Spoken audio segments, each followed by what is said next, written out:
لقد كان لكم في رسول الله أسوة حسنة আল্লাহ রাব্বুল আলামিন বলেন, আমার নবীর আদর্শ তোমরা গ্রহণ করো। আল্লাহ সুবহানাহু ওয়া তাআলা তার বিশ্ব নবীর আদর্শকে মুসলিম মিল্লাতের জন্য, তামাম পৃথিবীর মানুষের জন্য আদর্শ হিসাবে আল্লাহ রাব্বুল আলামিন তাকে বিশ্ববাসীর জন্য আল্লাহ রাব্বুল আলামিন পৃথিবীর মাঝে পাঠিয়ে দিলেন। তিনি সর্বদিক থেকে, সর্ববিষয়ে, সর্বসেক্টরে তিনি আদর্শ। তিনি ন্যায়নীতির দিক থেকে তিনি আদর্শবান, তিনি স্বামীর দিক থেকে তিনি আদর্শবান। বিশ্বনবী আল্লাহর নবী সাল্লাল্লাহু সাল্লামের ব্যাপারে মাইকেল হার্ট একটি গ্রন্থ লিখেছেন। মাইকেল হার্ট একটি গ্রন্থের মধ্যে আমার আপনার বিশ্বনবীকে, আল্লাহর নবীকে 1 নম্বরের স্থানে দিলেন।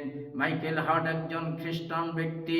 মাইকেল হার্টকে জিজ্ঞাসা করা হলো, মাইকেল হার্ট, তুমি তো আমাদের ধর্মের একজন জাজমেন্ট আছে, তাকে তুমি 1 নম্বরে না দিয়া কেন তুমি মুহাম্মদ মুসলমানের নবীকে 1 নম্বরে দিলা?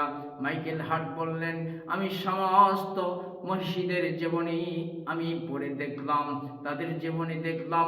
কেউ অর্থনীতি জানে, সমাজ জানে না, সমাজনীতি জানে, অর্থনীতি জানে না, বিজ্ঞান জানে, পৌরনীতি জানে না।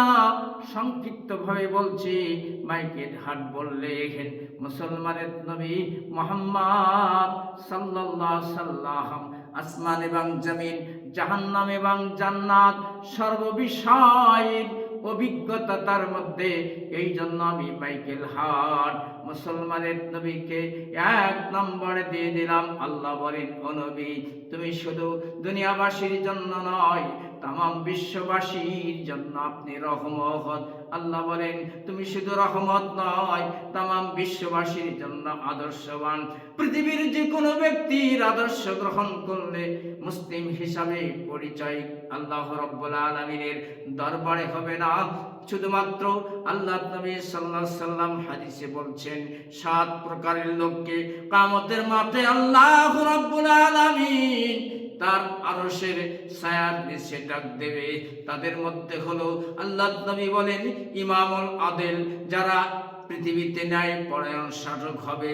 শুধু ন্যায় পরায়ণ বলতে আপনি পরিবারের মধ্যে ন্যায় নীতির উপরে আপনার পরিবার, ছেলে সমাজকে ন্যায় নীতির মধ্যে যদি আপনি রাখতে পারেন, ন্যায় বিচার, ন্যায় নীতির উপর যদি আপনার ছেলে সন্তান পরিবারকে যদি আপনি সুন্দর করে তুলে তুলতে পারেন, এই হাদিসের ভাষায় বোঝা যায় আল্লাহ রাব্বুল আলামিন আপনাকে ন্যায় হিসাব হয়তো কিয়ামতের দিন ডাক দেবে।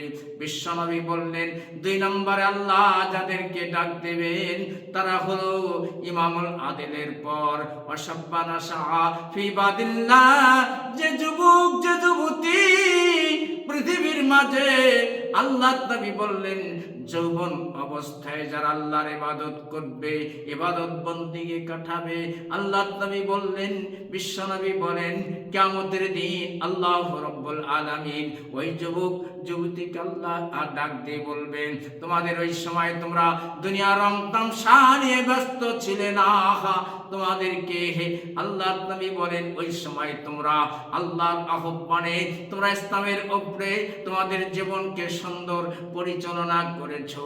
এই জন্য আল্লাহ নবী বলেন, এমনি ভাবে 7 প্রকারের লোককে আল্লাহ তাবারক তাআলা ডাক দেবেন। তাদের মধ্যে 3 নম্বর যাকে আল্লাহ ডাক দেবেন, ইজা খরাজা মিনহু, আল্লাহ নবী বললেন যারা মসজিদে প্রবেশ করেছে এবং মনকে বলছে মসজিদের আল্লাহ রব্বুল আলামিন কোন সময় আমি আগমন করব আবার মসজিদে, আমি কে মসজিদে ইবাদতের জন্য আমি আসতে পারবো কিনা।